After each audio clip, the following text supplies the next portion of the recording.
आइल आइल हो राजा जी जिलेबिया वाला आइल आइल हो राजा जी जिलेबिया वाला आइल।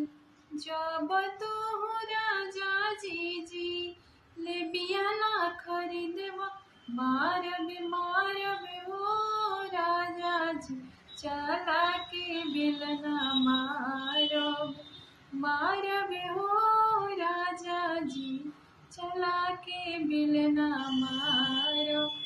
आइल आइल हो राजा जी रसगुल्ला वाला आइल आइल हो राजा जी रसगुल्ला वाला आइल। जब तू राजा जी रसगुल्ला खरीद